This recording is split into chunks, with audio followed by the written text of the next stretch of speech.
আজ দোল উৎসব, তবুও দেখো আমার মুখটা একদম পরিষ্কার আর মুখে কিন্তু একটু হাসি বজায় রেখেছি। ভেতরে কিন্তু ভীষণ রাগ, কারণ কি জানো তো, সেটাই বলছি তোমাদের সাথে।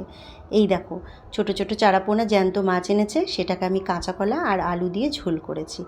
আর সাথে করেছি গরম ভাত। আর তারপরে করেছি হচ্ছে আলু, কুমড়ো, চিংড়ি মাছ, কাঁচা কলা সব দিয়ে একটু ঝোলঝোল করে তরকারি করেছি। এটা কেন করেছি জানো তো? আজকে তো দোল, অনেকের বাড়িতে মাংস, খাসি, মুরগি, অনেক কিছু, ফ্রাইড রাইস, বিরিয়ানি সব কিছু হচ্ছে। কালকে আমার বাড়িতে মুরগির মাংস হয়ে গেছে, সুতরাং ওটার আর পার্ট আজকে নেই। কিন্তু তবুও কিন্তু আমার ভেতরে রাগ, কারণ আজকে এই দিয়ে খাচ্ছি, তাও আমি ওগুলো দিয়ে খাবো না বলেছি। তো সেই জন্য আমার পছন্দের ডিমের পোচ আর চাকচাক করে কাটা আলু ভাজা দিয়ে আমি গরম গরম ভাত খাচ্ছি। আর সাথে নিয়ে নিয়েছি আমার প্রিয় তরকারি।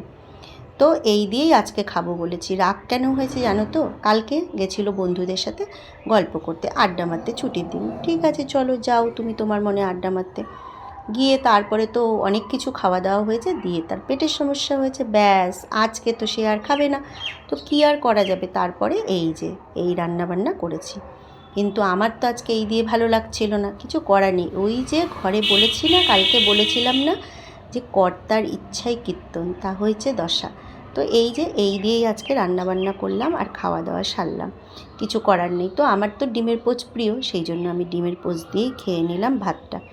তবে আমি ডিমের পোচ হলে আর এই রকম আলু ভাজা হলে খুব ভালো লাগে, সাথে যদি একটু ঘি কাঁচা লঙ্কা থাকে মন্দ হয় না, তো চলে যায়।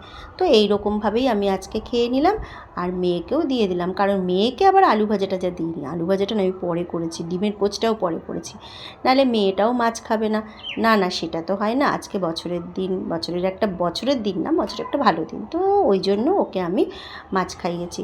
তো যাই হোক, সব কিছু মেনে নিয়ে এইভাবেই চলতে হয়। আজকের দোল উৎসবটা এইভাবেই গেল।